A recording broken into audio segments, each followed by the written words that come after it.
CM ಸಿದ್ದರಾಮಯ್ಯನವರ ವಿರುದ್ಧ ಸಾಕ್ಷಿ ನಾಶ ಆರೋಪ. ಒಂದಾದ್ಮೇಲೆ ಒಂದು ಸಂಕಷ್ಟ ಸಿಎಂ ಸಿದ್ದರಾಮಯ್ಯನವರ ಕೊರಳಿಗೆ ಸುತ್ತಕೊಳ್ತಾ ಇದೆ. ತನಿಖೆಯನ್ನ ಮಾಡುವಂತೆ ಇಡಿಗೆ ದೂರುದಾರ ಪ್ರದೀಪ್ ಅವರು ಮನವಿಯನ್ನ ಮಾಡಿಕೊಂಡಿದ್ದಾರೆ. 14 ಸೈಟ್ಗಳ ಸಂಬಂಧ ತನಿಖೆಗೆ ದೂರುದಾರ ಮನವಿಯನ್ನ ಮಾಡಿಕೊಂಡಿರೋದು. ಸಿಎಂ ಸಿದ್ದರಾಮಯ್ಯನವರ ಪುತ್ರ ಎಂಎಲ್ಸಿ ಯತೀಂದ್ರ ಕೂಡ ಇದರಲ್ಲಿ ಪಾಲುದಾರರಾಗಿದ್ದಾರೆ ಅನ್ನೋ ಆರೋಪ. ಸೈಟ್ ವಾಪಸ್ ಪಡೆಯುವ ಮೂಲಕ ಸಾಕ್ಷ್ಯ ನಾಶವನ್ನ ಪಡಿಸಲಾಗ್ತಿದೆ ಅಂತ ಆರೋಪಿಸಲಾಗಿದೆ. ಅದಕ್ಕೋಸ್ಕರ ಮೈಸೂರು ನಗರ ಅಭಿವೃದ್ಧಿ ಪ್ರಾಧಿಕಾರದ ಅಧಿಕಾರಿಗಳನ್ನೇ ಬಳಸಿಕೊಂಡಿದ್ದಾರೆ ಅಂತ ಹೇಳಿ ಇಲ್ಲಿ ದೂರುದಾರ ಪ್ರದೀಪ್ ಅವರು ಆರೋಪವನ್ನು ಮಾಡಿದ್ದಾರೆ. ಇಡಿ ಅಧಿಕಾರಿಗಳಿಗೆ ಪ್ರದೀಪ್ ಕುಮಾರ್ ಅವರು ಮನವಿಯನ್ನ ಕೂಡ ಮಾಡಿಕೊಂಡಿದ್ದಾರೆ. ಸಿಎಂ ಸಿದ್ದರಾಮಯ್ಯನವರ ವಿರುದ್ಧ ಮುಡಾ ಹಗರಣಕ್ಕೆ ಸಂಬಂಧಪಟ್ಟಂತೆ ಧ್ವನಿಯನ್ನ ಎತ್ತಿದವರ ಪೈಕಿ ಟಿಜೆ ಅಬ್ರಹಾಂ, ಸ್ನೇಹಮಯಿ ಕೃಷ್ಣ, ಪ್ರದೀಪ್ ಕುಮಾರ್ ಅವರು ಕೂಡ ಇದ್ದಾರೆ.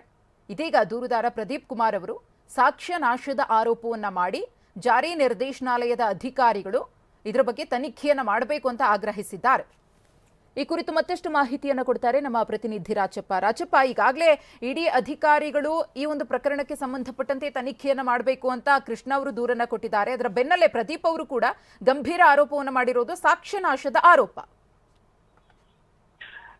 ಮಧುಶ್ರೀ, ಈಗಾಗಲೇ ಸ್ನೇಹಮಯಿ ಕೃಷ್ಣ ಇಡಿನಲ್ಲಿ ICR ಅನ್ನ ದಾಖಲು ಮಾಡಿ ಅದಾದ ನಂತರದಲ್ಲಿ ಇಡಿ ಅಧಿಕಾರಿಗಳು ತನಿಖೆ ಕೂಡ ನಡೆಸಿರುವಂತದ್ದು. ಅದಕ್ಕೆ ಪ್ರಾರಂಭಿಕ ಹಂತವಾಗಿ ಈಗ ಅವತ್ತು ಸ್ನೇಹಮಯಿ ಕೃಷ್ಣರನ್ನ ಇಡಿ ಕಚೇರಿಗೆ ಕರೆಸಿ ಅವರ ವೈಯಕ್ತಿಕ ಒಂದು ಡೀಟೇಲ್ಸ್ ಅನ್ನ ತೆಗೆದುಕೊಂಡಿದ್ದಾರೆ. ಇದೇ ಒಂದು ಸಂದರ್ಭದಲ್ಲಿ ಇವತ್ತು 10:30ಕ್ಕೆ ಇಡಿ ಕಚೇರಿಗೆ ಬಂದಂತಹ ಮತ್ತೊಬ್ಬ ದೂರುದಾರ ಪ್ರದೀಪ್ ಏನಿದ್ದಾನೆ ಆತರು ಕೂಡ ಸದ್ಯಕ್ಕೆ ಇಡಿಯಲ್ಲಿ ದೂರನ್ನ ದಾಖಲು ಮಾಡಿರುವಂತದ್ದು. ಅಂದ್ರೆ ಸಿಎಂ ಸಿದ್ದರಾಮಯ್ಯ ಸೇರಿದಂತೆ ಮೂಡಾದ ಕೆಲ ಅಧಿಕಾರಿಗಳು ಸೇರಿಕೊಂಡು ಸಾಕ್ಷಿ ನಾಶವನ್ನ ಮಾಡುವಂತಹ ಪ್ರಯತ್ನವನ್ನ ಕೂಡ ಮಾಡ್ತಿದ್ರು. ಅದರ ಮೊದಲ ಹಂತವಾಗಿ ಸಿಎಂ ಪತ್ನಿಯವರು 14 ಸೈಟ್ಗಳನ್ನ ಕೂಡ ಹಿಂದಿರುಗಿಸಿದ್ದಾರೆ. ಆ ಒಂದು ಹಿನ್ನೆಲೆಯಲ್ಲಿ ಸಾಕ್ಷಿ ನಾಶ ಒಂದು ಕಡೆ ನಡೀತಾ ಇದೆ. ಹಾಗಾಗಿ ದೂರನ್ನು ದಾಖಲು ಮಾಡಿಕೊಂಡು ಸಾಕ್ಷಿ ನಾಶದ ದೂರು ದಾಖಲು ಮಾಡಿಕೊಂಡು ತನಿಖೆನ ಮಾಡಬೇಕು ಅಂತ ಹೇಳಿ ದೂರನ್ನ ಕೂಡ ಕೊಟ್ಟಿರುವಂತದ್ದು. ಹಾಗಾಗಿ ಅವರು ದೂರು ಕೊಟ್ಟು ಸದ್ಯಕ್ಕೆ ತೆರಳಿದ್ದಾರೆ. ಮುಂದೆ ಮತ್ತೊಂದು ICR ಅನ್ನ ಏನಾದ್ರು ಹಿರಿಯ ಅಧಿಕಾರಿಗಳು ದಾಖಲು ಮಾಡ್ಕೋತಾರ ಅನ್ನೋದನ್ನ ಕಾದ್ ನೋಡ್ಬೇಕಾಗತ್ತೆ. ಮಧುಶ್ರೀ, ಧನ್ಯವಾದ ರಾಜಪ್ಪ.